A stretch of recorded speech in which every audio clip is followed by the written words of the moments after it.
Tutorials. In this video tutorial, we will learn how to implement a circular singly linked list in Java. First of all, let's try to understand what is circular linked list in Java. Yeah. So here you can see into the image. Here we have a linked list, something like this. So we have a 7 nodes, right? And let's say again, let's say if I want to print this linked list, right? Then that is start from the head and that will keep printing the node and that will reach to the end of the list, right? Let's say again and is again referring one of the basically previous node in the linked list, then that will again go back to the 40, then 50, 60, 70, again 40, 50, 60. So this will go into the infinite loop. So as per the definition, circular linked list is a special kind of linked list in which last node again refers back to the previous node. That's why linked list goes into an infinite loop, right? And we can verify by printing the list, right? So as far as source code concerned, let me explain you. I have already written this source code offline, and just I'll try to explain you every piece of the code.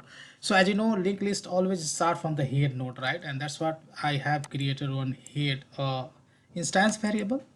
And in linked list, basically every node has a two part, right? One is the data part and second is the reference or pointer, which is basically pointing to the next node. And that's what I have created a internal class as a node, and there I have two variable, data part and next reference to the next and corresponding constructor, right? And data I have initialized, and initially next will point to the null, right? Now here I have an insert method which basically insert node into the basically linked list, right? And this is the one of the helper method which help us to print entire linked list starting from the head, and that will go till the end, right?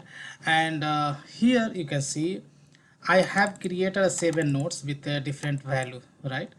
So now I've created an instance of linked list and just I'm calling this insert method. If you look into the insert method, I have added one node 1 till node 7, right? And again I'm adding this node 4. So node 4 already I had added, right, with value 4. Node 4 is having node value as 4. Now again I'm adding. So what will happen if you look at the node 4?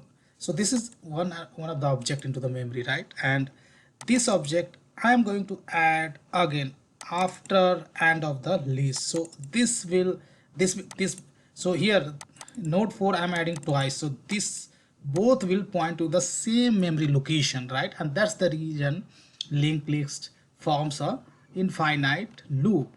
So let me show you by printing this linked list. So I have this method here, just I have I'm keeping just this debug pointer, and I'm doing run debug as Java application, so that control will wait for us here.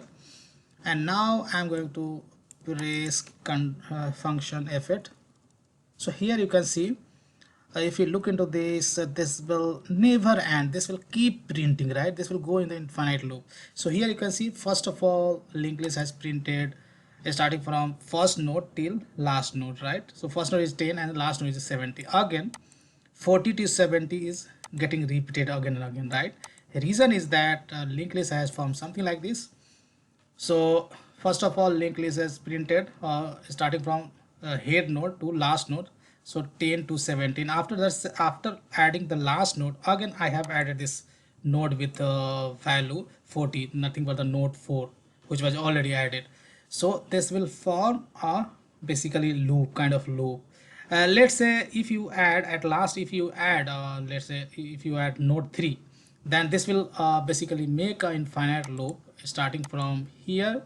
Let me use this guy, starting from here to this node number 30, right? If you add 30 again, then so again this will keep printing. That's first of all that will print 10 to 70, again 70 to 30, 40, 50, 60, 70, and again this will keep printing. This will go basically in an infinite loop.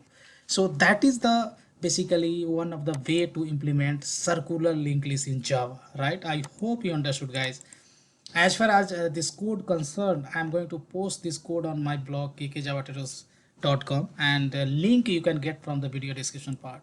So guys, big thank you for watching this video, and see you there in the next video tutorial.